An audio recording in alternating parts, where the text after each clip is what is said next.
शौनकादिक ऋषियों को कथा श्रवण करा रहे हैं।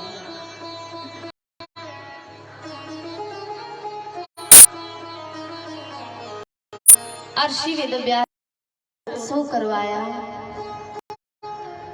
भगवान कन्हैया के जब जन्म की चंद्रवंश का वर्णन करने लगे तो उसके पूर्व आदरणीय श्री वेदव्यास जी ने 1.5 अध्याय में राम कथा का वर्णन किया। कभी आपने विचार किया कि श्री वेदव्यास जी महाराज जो कृष्ण चरित्र लिखने जा रहे थे तो उनको केवल कृष्ण चरित्र लिखना चाहिए था, ये बीच में रामचरित्र कहां से आ गया? ये बातें हैं जो समझनी बहुत जरूरी है। और जब रामचरित्र लिखने जा रहे थे तो कहते हैं पहले शिव चरित्र लिखा, उसके बाद रामचरित्र लिखा। ये दोनों ग्रंथ हैं। एक ग्रंथ हमें जीवन जीना सिखाता है, मानव जीवन, और दूसरा ग्रंथ हमारी मृत्यु कैसे धन्य हो, हमें मुक्ति कैसे मिले, इसका बोध कराता है। और दोनों ग्रंथों में बड़ी विचित्र विचित्र बातें, बड़ी विचित्र विचित्र घटनाएं हुई हैं जिनका चिंतन करना बहुत जरूरी है। किसी ने पूछा वेदव्यास जी से कि वेदव्यास जी ऋषिवर, ये 2 ग्रंथ इतने महत्वपूर्ण है, भगवान के 2 अवतारों की कथा है, 2 लीलाओं की कथा है, लेकिन इसमें ये कृष्ण चरित्र में रामचरित्र और रामचरित्र में शिव चरित्र, ये इसका प्रवेश कहां से हो गया? तो आदरणीय श्री तुलसी बाबा वहां पर उत्तर दे। पहले रामचरित्र सुनिए कि रामचरित्र मानस में शिव चरित्र क्यों लिखा गया। उसमें मुख्य बिंदु राम जी है, लेकिन बाबा तुलसी ने जब रामचरित्र का लेखन किया तो कहते राम जन्म बाद में करवाया, सबसे पहले माता पार्वती और भगवान शंकर का विवाह करवाया। तो बाबा से पूछा गया, बाबा आपने ऐसा क्यों किया? तो आगे से तुलसी बाबा बता रहे हैं कि राम की भक्ति, राम का दर्शन तो इतनी आसानी से नहीं मिल सकता। पूर्व भी मैं आपको बता चुकी हूँ ये बात, लेकिन कभी आपको मन में आपके कुछ तर्क, कोई प्रश्न आ जाए तो उसके लिए मैं ये बात बता रही हूँ। कहते हैं शिव चरित्र, शिव पार्वती का विवाह क्यों करवाया? तो आदरणीय तुलसी बाबा कह रहे हैं कि राम की भक्ति पाने के लिए सबसे पहले शिव की भक्ति करनी होगी। हम जब तक हम शिव की उपासना नहीं करेंगे, जब तक हम शिव की आराधना नहीं करेंगे, तब तक हम राम की भक्ति नहीं कर पाएंगे। और भक्ति का मतलब है, भक्ति हम कब करेंगे? जब हमारे अंदर सेवा भाव जागृत होगा। और सेवा करने के लिए शिव जी अवतरित हुए हनुमान जी के रूप में किष्किंधा में। कहते इस संसार में सारे कार्य आसान है, लेकिन राम सेवक बनना बहुत कठिन है। सबते सेवक धर्म कठोरा। तुलसी बाबा, सेवक का धर्म बहुत कठिन है महाराज। और हमारे अंदर वो भाव जागृत कब होगा? जब हम शिव की भक्ति कर लेंगे। इसलिए मैंने आपको बताया कि रामचरित्र का जब लेखन होने लगा तो राम जी को बाद में प्रणाम किया। सबसे पहले भवानी और शंकर के चरणों में प्रणाम निवेदित किया कि भवानी शंकर वंदे श्रद्धा विश्वास रूपिणो याभ्यां विना न पश्यन्ति सिद्धा स्वान्तः स्थमीश्वरम्। कहते बिना विश्वास और बिना श्रद्धा के हम राम का दर्शन नहीं कर सकते। इसे तुलसी बाबा कह रहे हैं कि जब तक हमारे हृदय में श्रद्धा और विश्वास का आसन नहीं लगेगा तब तक राम जी का जन्म नहीं हो सकता, तब तक राम का प्रागट्य नहीं हो सकता। क्यों? क्योंकि भक्ति का प्रारंभ विश्वास से होता है, और अगर विश्वास थोड़ा ही डगमगाया तो फिर महाराज हम सेवा नहीं कर पाएंगे, हम भक्ति नहीं कर पाएंगे, हम प्रेम नहीं कर पाएंगे। अरे वो प्रेम कैसा प्रेम महाराज जहाँ विश्वास नहीं है दो लोगों के बीच में, वो प्रेम फिर टिकाऊ नहीं होता है, वो प्रेम प्रेम नहीं रह जाता है, वो प्रेम केवल स्वार्थ भर तक का रहेगा। लेकिन राम तुम्हारा स्वार्थ का विषय नहीं है ना, राम तो श्रद्धा का विषय है।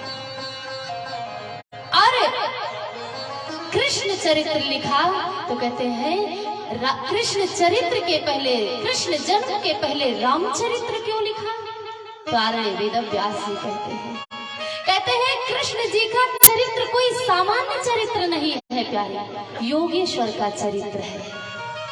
और योगेश्वर का चरित्र इतनी आसानी से हम उसको समझ नहीं सकते, इसलिए योगेश्वर के चरित्र को समझने के लिए सबसे पहले रामचरित्र रूपी चश्मा अपनी आंखों पर लगाना पड़ेगा आपको। और जब रामचरित्र रूपी चश्मा आपकी आंखों पर लग जाएगा तो शायद योगेश्वर का चरित्र समझ में आ जाएगा। नहीं तो कितने लोग कहते भगवान ने 16,108 विवाह किए, हम 2-4 कर लेंगे तो कोई आफत नहीं आ जाए। और मैं तो कहती हूँ कि एक ही को हम नहीं संभाल पा रहे हैं, एक की वजह से घर में इतना महाभारत रहता है। सोचो 2-4 आ जाएंगे तो क्या होगा।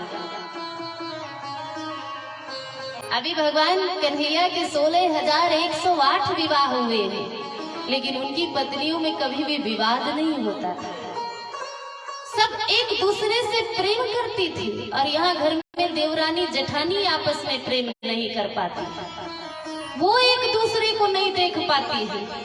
सोचो पत्नियां जब 1-2-4 हो जाएंगी तो क्या होगा।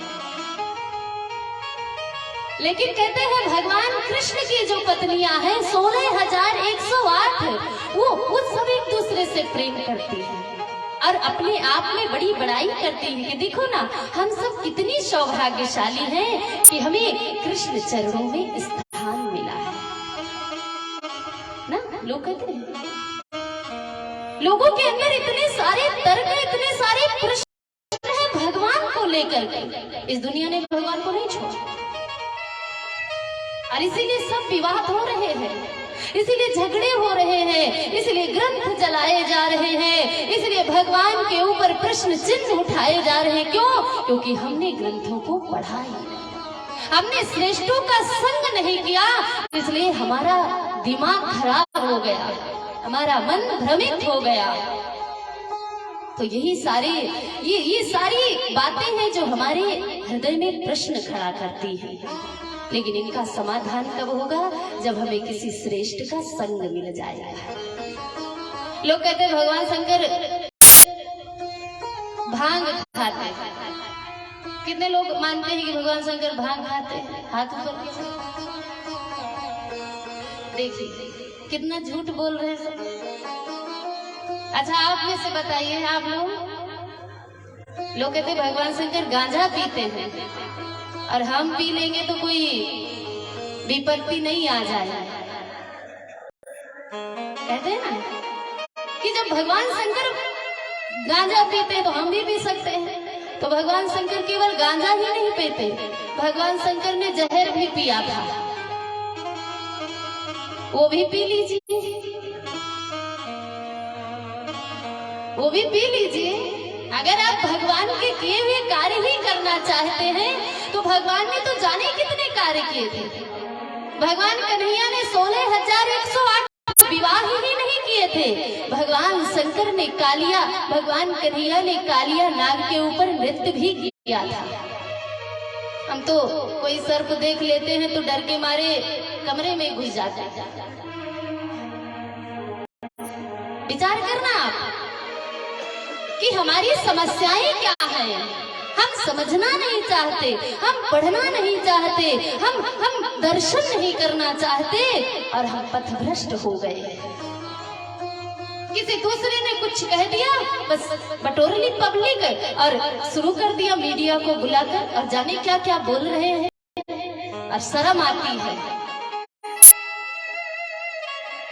और दुख भी होता है कि ये मेरा भारत है कि जहाँ लोग भगवान के ऊपर भी प्रश्न चिन्ह, संतों के ऊपर, वो संत जिसने इस राष्ट्र का निर्माण किया, इस भारत का निर्माण किया, इस भारत भूमि में भगवान को प्रकट करने में संतों की कितनी बड़ी भूमिका रही है, ये आप कभी सोच भी नहीं सकते। तुम तो 2 अक्षर 2 किताबें पढ़ लेते हो, बस अपने आप को समझते हो कि हम बहुत ज्ञानी हैं। नहीं, केवल स्कूली ज्ञान से जीवन नहीं संवर जाएगा। अध्यात्म का मार्ग पकड़ोगे तो हो सकता है आपके जीवन में संस्कार आ जाए, आपको बोलने की तमीज आ जाए, आपको बोलने का तरीका आ जाए कि हमें श्रेष्ठों को कैसे सम्मान देना है।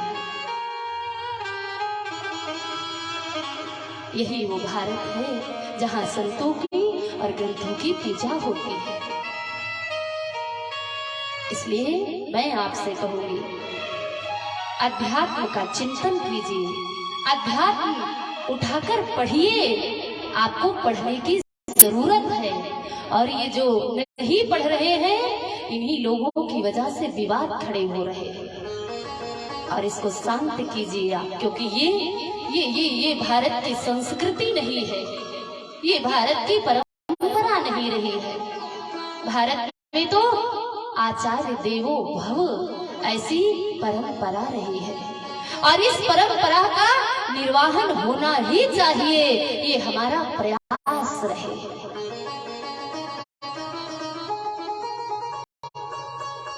आज भगवान का जन्मोत्सव गोकुल में मनाया गया। कहते हैं आदरणीय श्री नंद महाराज के यहाँ अभी भी जन्मोत्सव चल रहा है और महाराज नंद के मित्र हैं श्री वृषभानु जी। वृषभानु जी कौन है? तो कहते वृषभानु जी राधा रानी के पिताजी हैं। अच्छा, मैंने कुछ संतों से सुना है कि राधा रानी भगवान से 11 महीने की बड़ी है।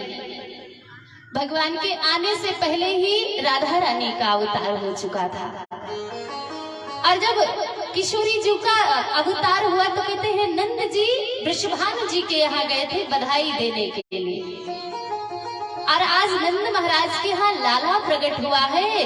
तो आदरणीय वृषभानु जी अपनी पत्नी कीर्तिदा जी के साथ आ रहे हैं नंद महाराज के यहाँ लाला को बधाई देने के लिए और बड़ा ढेर सारा कहते हैं हीरे जवाहरात और जाने क्या क्या प्रसाद वगैरह सब लेकर आए हैं। जो हम लोग जैसे ले जाते हैं, लड्डू ले जाते, मिठाई ले जाते, बच्चे के लिए खिलौना, वस्त्र इत्यादि